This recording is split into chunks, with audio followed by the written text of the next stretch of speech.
Welcome to This Explainer. Today we're diving straight into one of the most secretive and truly harrowing systems on the planet, North Korea's political prison camps. Using the landmark 2014 UN findings as our guide, we're going to unpack the stark realities of a system that's deliberately hidden from the global eye, relying entirely on the documented testimonies and visual evidence laid out in the source material. So let's kick this off with a really jarring question. Can a baby be born guilty? In almost every legal system anywhere in the world, guilt is tied to an action, right? It's a specific choice made by an individual. That's pretty much the bedrock of how we understand justice. But the source material challenges us to totally suspend that conventional understanding. Because in this highly specific context, the answer to that question is a devastating yes. A baby actually can be born guilty.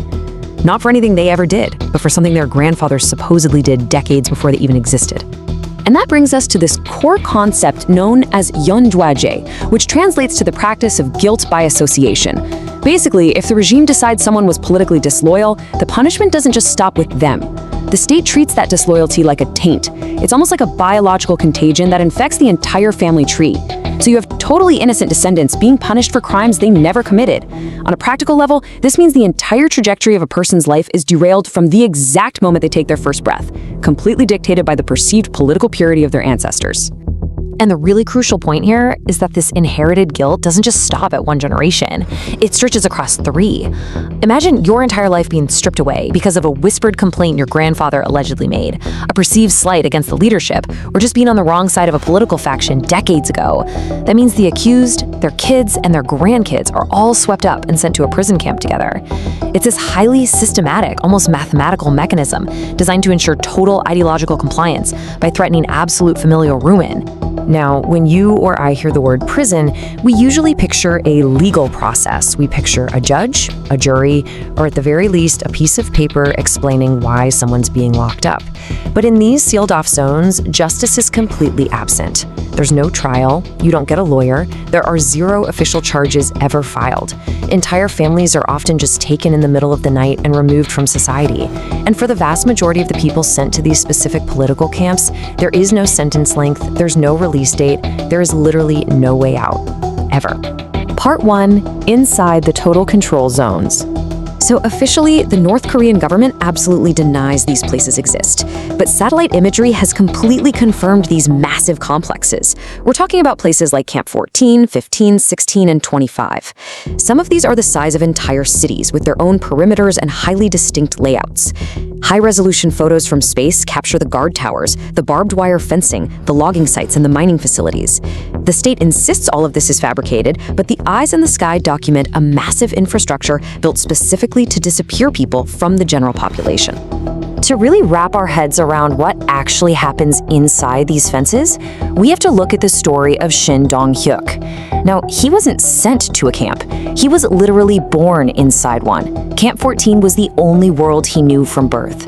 He holds a really unique, critical place in the historical record because he's the only person known to have ever escaped one of these total control zones and actually lived to tell the outside world what day-to-day life is like for the people trapped inside. Shin's story is just wild because of the stark contrast between a normal human experience and his reality. He didn't know what unconditional love was. He didn't even know basic foods like beef existed until he escaped as an adult. He grew up in this totally warped, traumatizing environment where the system is designed to destroy trust at the most fundamental level. Kids inside the camp were actively taught and rewarded for being informants against their own mothers and fathers. He watched public executions as a young child and thought nothing of it because the brutality wasn't an anomaly. For him, it was just a normal Tuesday. Part 2, the 2014 UN findings. Back in 2014, the United Nations put extensive resources into gathering testimonies from escapees and human rights experts to officially document what was happening within these hidden borders. And their investigation was absolutely definitive. The UN formally concluded that what is happening inside these camps rises to the level of crimes against humanity. Now, that's a heavily weighted legal term. It's not used lightly. It signifies systematic, widespread, and state-sponsored attacks against a civilian population. It officially elevates this from internal oppression to a grave international crisis. The UN report meticulously lays out a system designed to basically break humans down until their bodies just give out. Starvation in these camps isn't an accident or a byproduct of a bad economy, it is deliberately weaponized as a tool of control. Prisoners survive on subsistence diets, sometimes resorting to hunting rodents just to stay alive, all while doing grueling forced labor in coal mines or fields for up to 15 hours a day. The report also details pervasive torture, sexual violence, and, just like Shin experienced, mandatory public executions designed specifically to psychologically terrorize the prisoners who are forced to watch. But you know what makes this report absolutely undeniable? The methodology. Because the regime strictly controls all information and physical access, you can't just send foreign observers in to check things out. But the UN investigators noticed this chilling pattern. Escapee after escapee, fleeing at totally different times from different camps, ending up in different countries with zero contact with one another, they all detailed the exact same horrors. They drew the exact same layouts of the camps, described the same torture techniques. When completely independent sources build the exact same map of human suffering, it becomes impossible to ignore.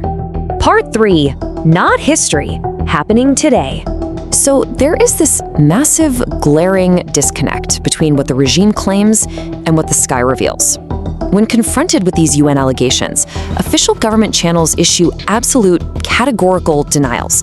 They say the camps just don't exist, period. But independent satellite evidence from non-governmental organizations tells a very different story.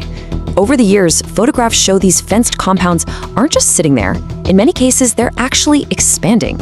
You can visibly trace the construction of new guard posts, new housing blocks, and expanding perimeters that completely contradict the state's official narrative. And that brings us to what is honestly the most profound takeaway from the entire UN report. That's not history. That's happening today.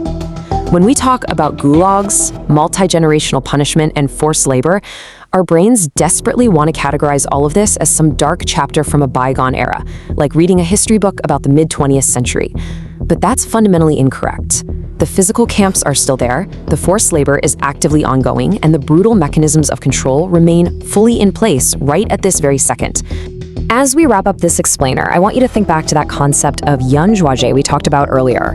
Right now, as you watch this, there is a child trapped behind those fences who has never committed a single offense. They're living out a life sentence of starvation and forced labor for a supposed crime they didn't commit, simply because of a family tree they didn't choose. It really forces us to ask how we comprehend a present-day reality where innocence itself offers absolutely zero defense. Thank you for joining me to unpack this vital and challenging information.